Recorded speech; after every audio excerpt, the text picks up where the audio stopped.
be honest, this is actually more realistic than any of the play in this movie. Oh, shit! Fuck you! Shots fired! We watched a movie today. Forgot the name. Get the Girl. Get the Girl. Okay. AKA, I'm just going to guitar it and call it Guitar Master. Which is an alternate title. It is an alternate title, So and it's probably more realistic than anything else. Yes, that is true. Should I just go over what this movie is about? Sure. Okay. This movie, well, it's a plot, I guess. Yeah. Well, it's very definable plot. It is. It's a very definable plot. This is a real treasure that we actually have a plot. We knew what was going on. We have a plot. Oh my God! Scorsese must be rolling in his grave.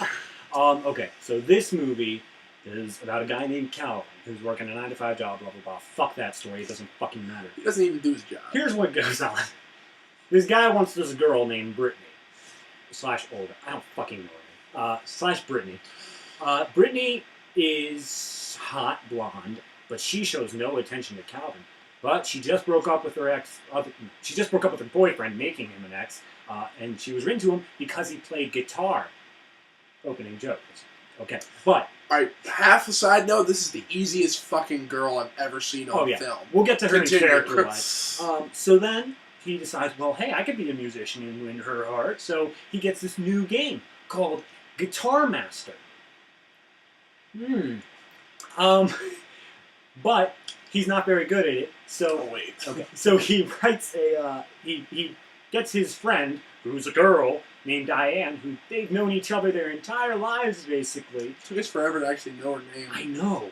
You gotta look it up. And so then they were good friends, and Diane has this huge crush on Calvin, but Calvin doesn't realize it because he's a dude. He's after the blonde. Yeah, there's that. And so then he's going after the blonde. Finally, in the end, he writes her a song in Guitar Master, and he plays it for her, and she's like, I'm yours. Basically, she starts taking his clothes off right in front of his friend. Yep. But then he realizes, wait, it wasn't you I wanted all along. It was Diane.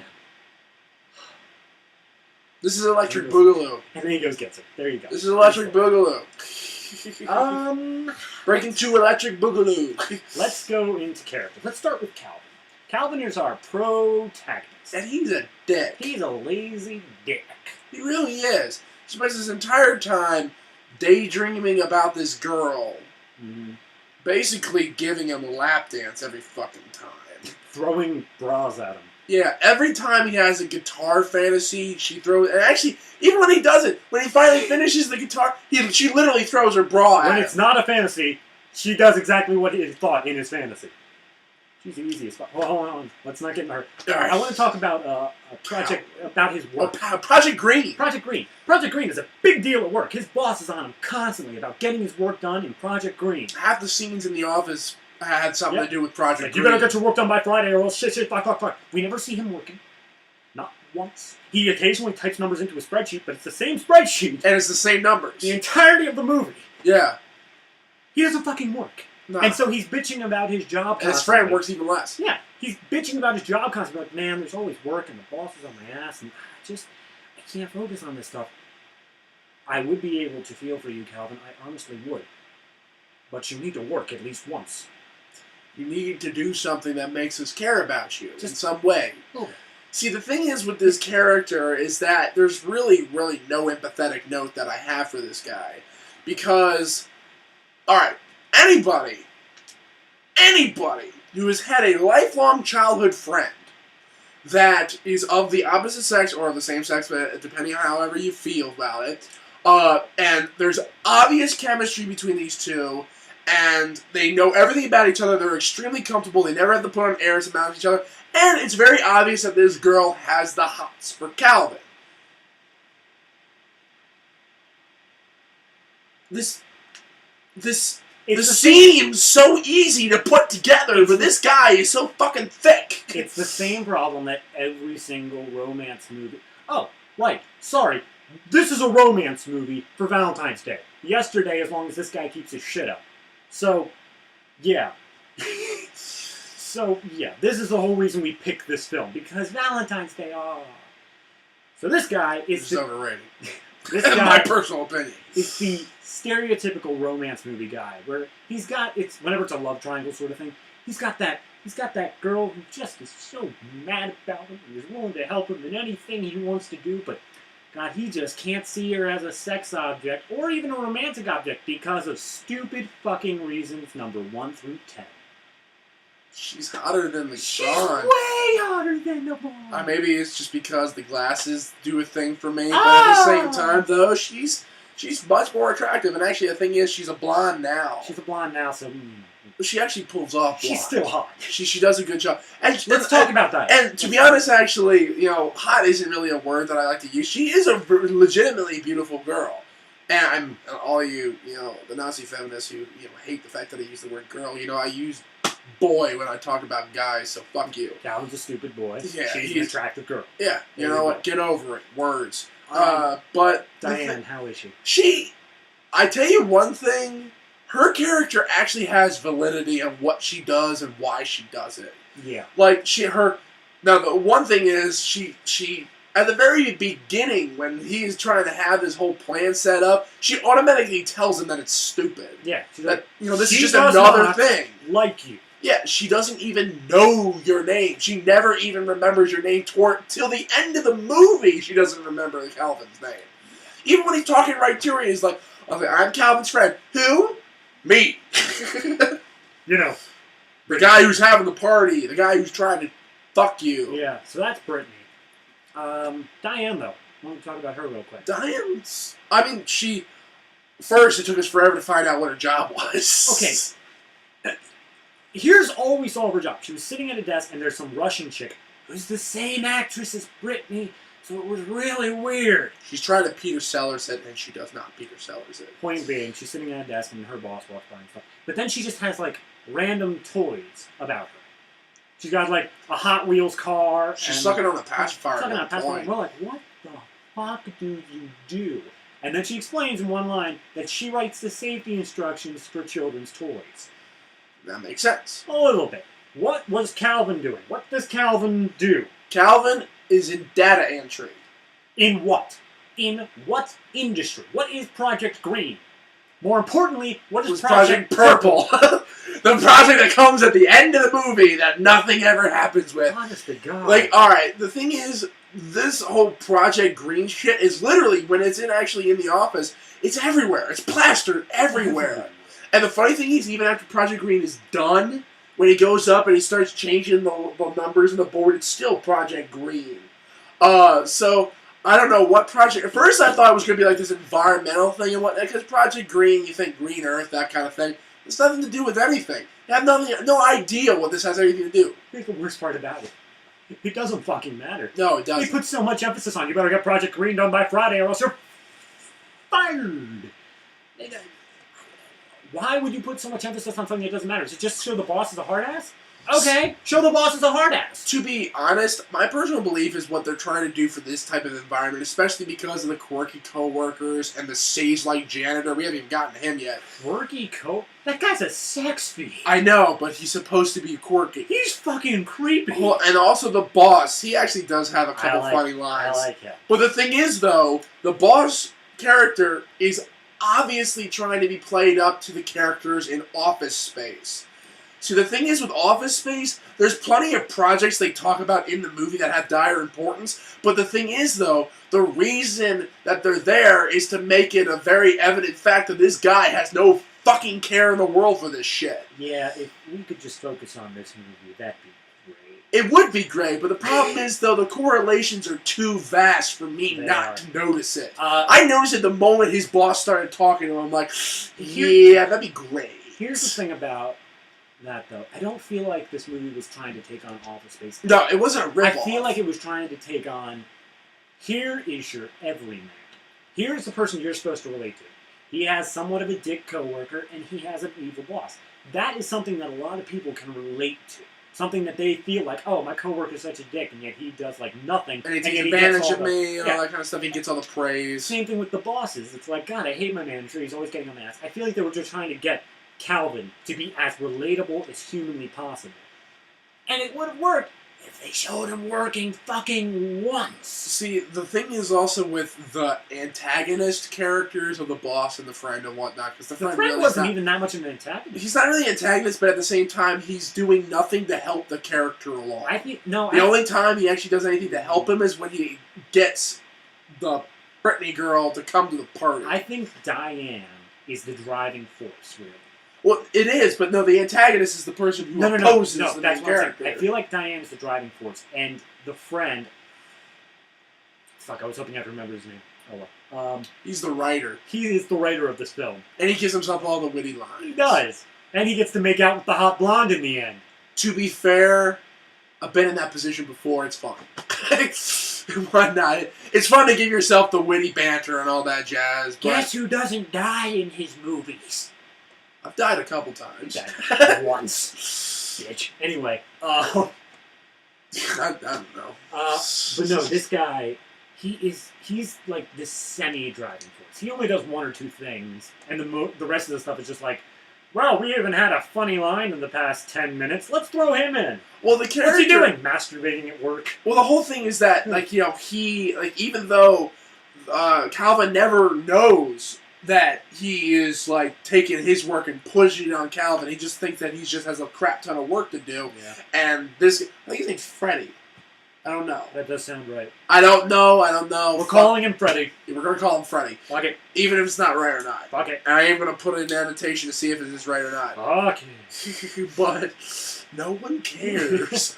But the character at several points does, in a way, hamper his friend in his ways of trying to do whatever. Yeah, he was obviously going after the blonde chick, and he's like, hey, she's on the market now, and I play an instrument. Yeah, he's like the competition and whatnot. He has the idea, he's a laid back guy, he has no cares in the world, he gets laid all the time, even though he gets genital warts from it.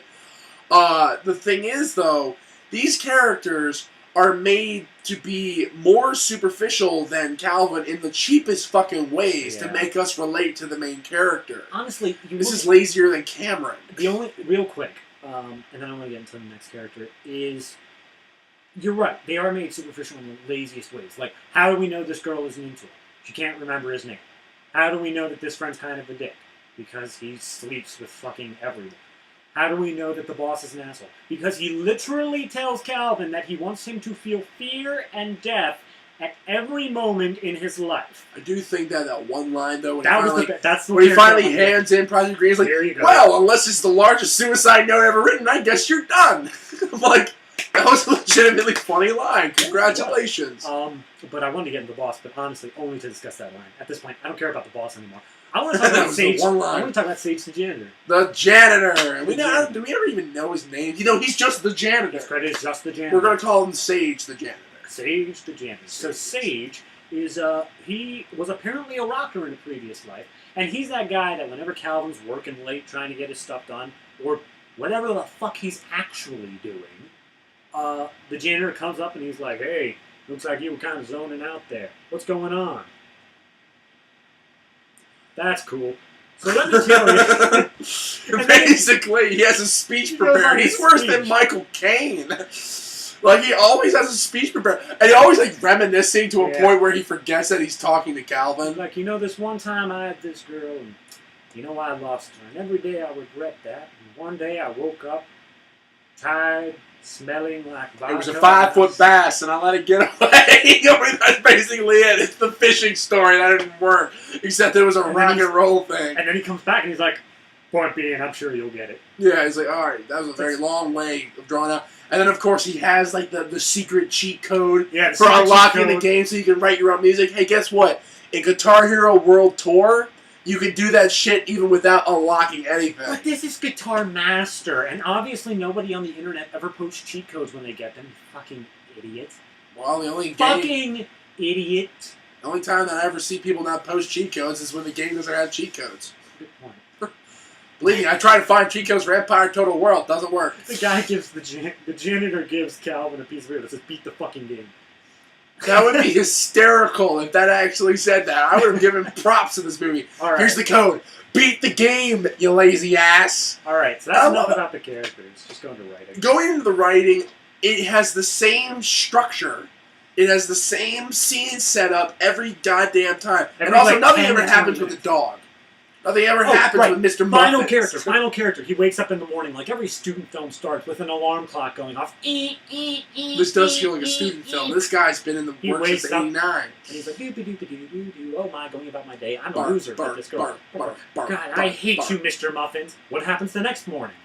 Bark, bark, bark, bark, bark. God, I hate you, Mr. Muffins. That was actually kind of funny in the way that they transition, because he's having a dream about all of it. Calvin, I got something to say. I just wanted you. Rough! I'm like, alright, that was funny. But, and also, there's the time where, I can't remember the girl with the glasses.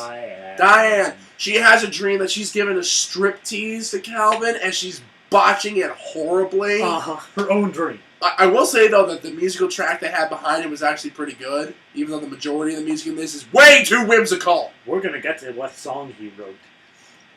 Oh, God. Yeah, that was the whimsical thing. They opened up the movie, which is like...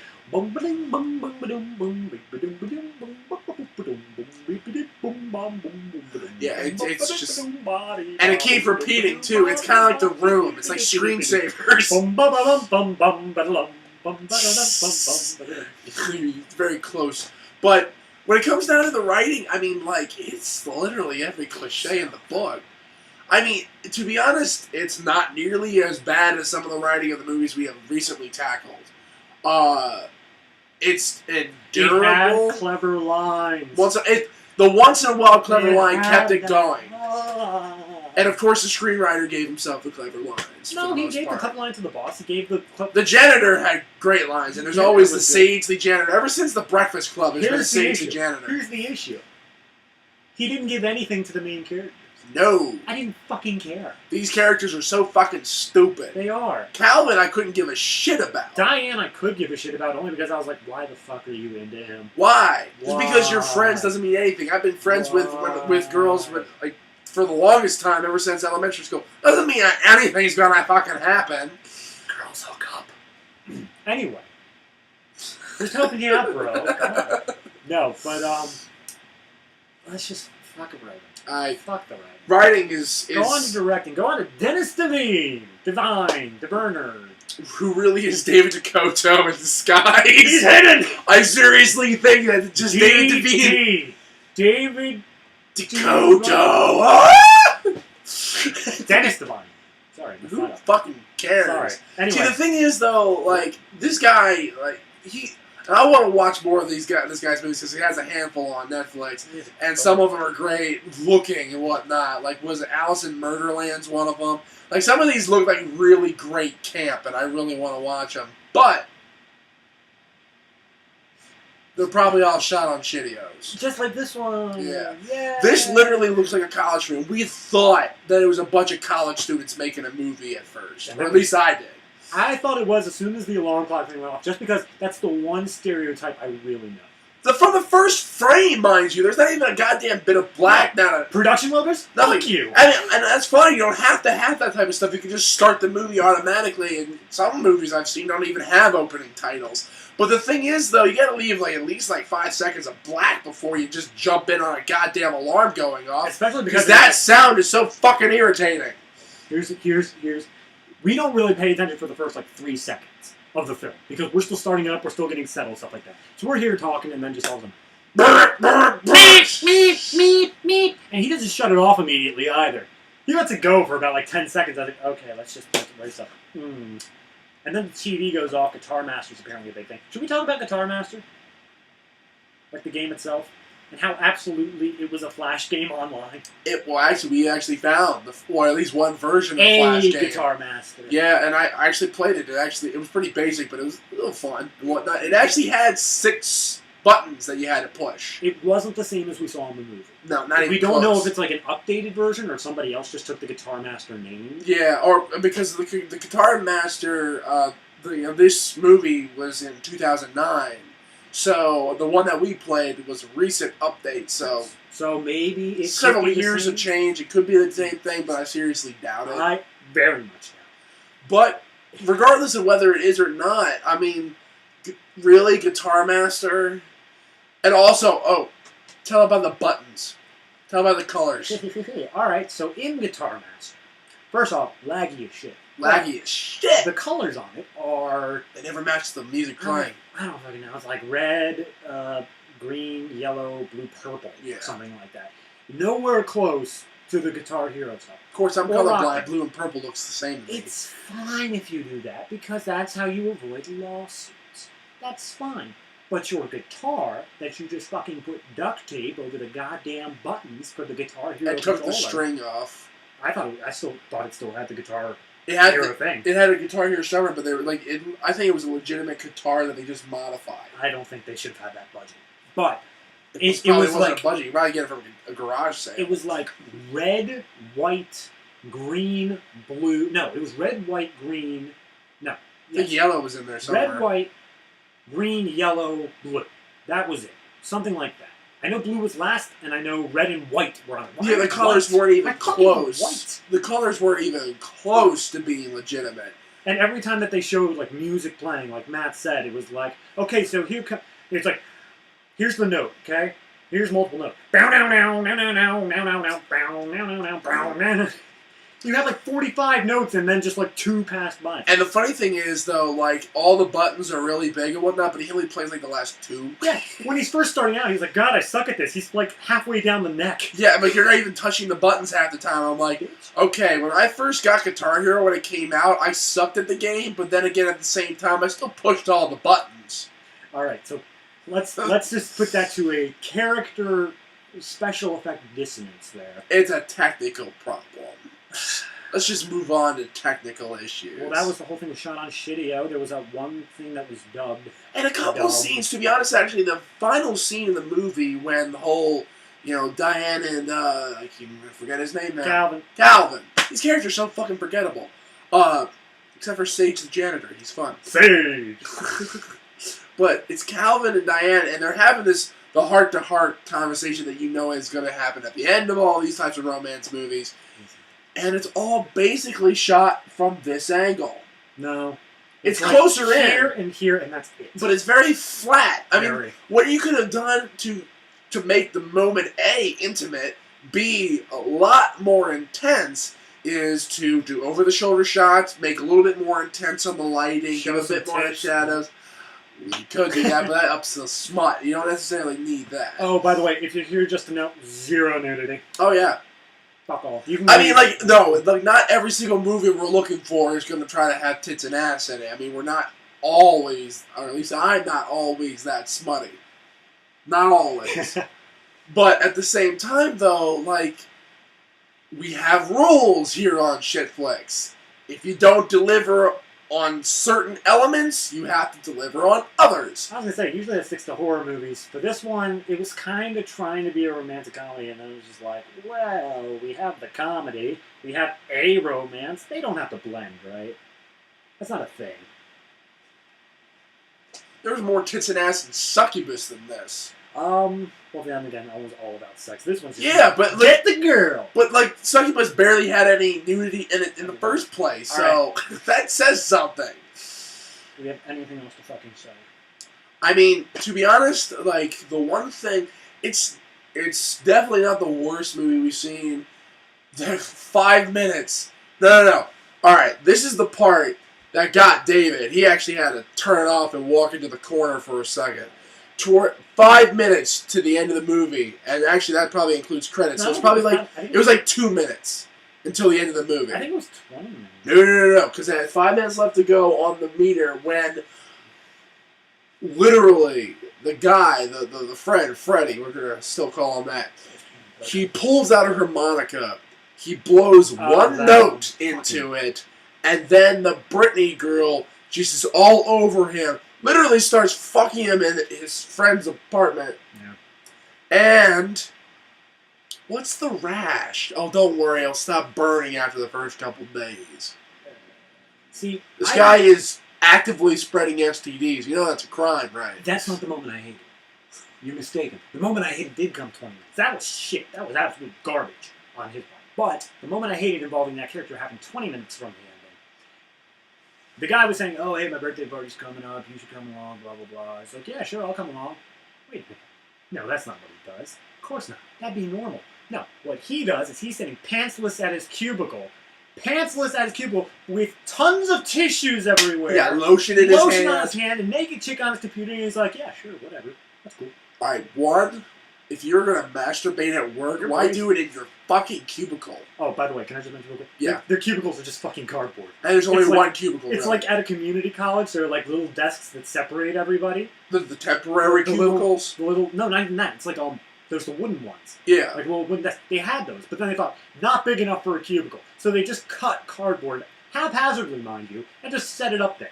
Just like, yeah, it looks like a cubicle, whatever. I mean, you guys, you have to understand something. I work in an office space, and not the movie, obviously, but I work in an office, and we had, at a point when we had a whole bunch of people moving around, we had temporary cubicle walls brought in.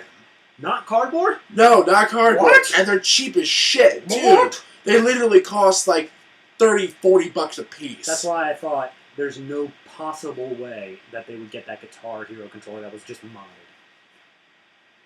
Alright, I'm fucking... I have nothing to really say because No, hold on. There's one more thing. this is a college movie gone awry. He's a character. 10 inches from Death Man. Oh, yeah. There's a guy just sitting in the background of one of the scenes. He's not doing anything. He's just sitting there. Not moving a fucking inch. He's just staring. Doesn't say anything, doesn't do anything. Staring at his wall. And then, Diane, this is the thing. Everybody goes to sleep, wakes up, and has like a sex dream, pretty much. Diane, no, not Diane, Brittany, at one point, the blonde-haired girl, she falls asleep. You don't know that it's her dream, though. It just cuts into her fantasy. Oh, 10 inches from Death Man. Stripping. Just doing a strip thing. And also she wakes up and she picks up the phone. Says, I need my Valium prescription renewed. I'm like, alright, one, that won't change your dreams. I'll just make your dreams a little bit more Don't fucked apply up. logic, I just enjoyed it. It's not logic, man. It's experience. But the thing is, though, it's like, yeah, why Valium? Why Valium of all things? I just enjoyed the moment. It was an enjoyable moment, but at the same time, it was so bizarre. Now, a couple times, the first time we see Brittany enter the office, it is as a fantasy before he ever sees her. Now, he's seen her before. He has seen her before, but he couldn't know. We haven't seen her, but we did see her earlier saw her, on. but we didn't know that was the girl. Yeah, but also, we kind of guessed that was the girl that he was going to go after because it was showing the comparison of how they began their morning and all He's that a jazz. slob, she's pristine. Here's his music. Here's her music. And the first time she walks in the office, she's doing the whole, ridiculously over-the-top shit. He hasn't even seen that she's walked in yet. So it couldn't possibly be... Now, it does correct itself. Then he finally does see her. And that's the second time when she cuts back and she's doing that thing, and then she comes up to the water cooler and she's fine. He's like, hey, weekend coming up, Friday through Sunday? Yeah, always, that's... And I'm like, alright, I understand, if you're, trying to talk to a girl, or anybody for that matter who you're interested in, and you get a little tongue-tied, this is a little... No. This is that guy from The Talking Cat. The one talking on the phone. The one God. the is kicking. It's like, yeah, sure. I can't... What? That's why I swear, this is David Dakota. Yeah, it's close. David Dakota. It wasn't. Here's a message to you. Or even better, Dennis Devine. Dennis Devine. Or Devine, or however we pronounce your name. Send us a message and whatnot. Let us clarify exactly who these people are. We'd love to get an interview with you. Come on the show. But as for now, I'm fucking done. Wrap this shit up. What's your final thoughts? My final thoughts is that this movie is extremely basic, and it would not have been nearly as bad as it was if it wasn't so fucking college-y with the way that it shot its movies. I've been in college, guys. I've been in college film programs. I've seen some shitty fucking movies in my time, and guess what? This is basically the same shit. They only had 6 people, too, so that's like your classmates. Yeah. That's exactly... Or people that, you got off of Craigslist and stuff like that, because that's how it works. Alright. Is that it? That's it for me. Okay, this film was a romance. I'm glad we got that this year. Watch last year's video for Dark Side of the Sun. It wasn't. It wasn't a fucking romance. Tried to be. Tried to be, but this one was an actual romance. It had a romance plot instead of a subplot. I'm happy for that. I'm happy this movie had clever lines. I'm happy this movie had some funny moments. I am genuinely happy that this movie was not as bad as it could have been. However, The other side. it was bad. It could have been majorly worse, but it was bad still. Its main characters were the least likable characters. I mean, you may have related to them potentially, but there's just nothing going on with them. The side characters are the ones you want to hear more about. I want to see the life of Sage the janitor. I will watch that film. I would make that film. But it's just, crazy shit. It's basically Forrest Gump, except for a janitor. Yeah. But no, it really just kind of meandered on the same old plots over and over again. The only difference is they threw in Guitar Hero to this one. Guitar Master. My apologies, it couldn't be the same game. Not at Fuck all. it. Not at all. Would I recommend this? Probably not. It's not a terrible, terrible film, but you're not going to get anything out of it for the sex. You're not going to get anything out of it for the characters. The most you can get out is some mild humor, but you could get that mildest anywhere else. You can get it anywhere else on any other thing. You can get more humor out of The Core, which is on Netflix. I love The Core. It's so stupidly good. It's so wrong on so many cases, but you know what? It's so wonderful to watch. But that is what I think about this movie. Another bad sci-fi Aaron Eckhart movie. We gotta go see I, Frankenstein. Matt, this movie was a romance. So Valentine's Day was a success this year. I guess so. It got me in the mood for Valentine's Day, even if it's a day late. And I just wanted you to know I got you a present. Oh. Do you want it now? Sure. I wrote you a song. Oh. Yep. You want to hear it? Not really. Love! It's what I feel for you. It's something that a guy can feel for another guy without being gay. Stuff and things. I don't know the words to my own song, but I know I like you as a friend. Maybe a little bit more. I'm not entirely sure at this point. I just think that maybe we should, experiment a little bit with butt stuff. Okay, or not. It's cool. I get it. I just want you. Matt, you're a dick.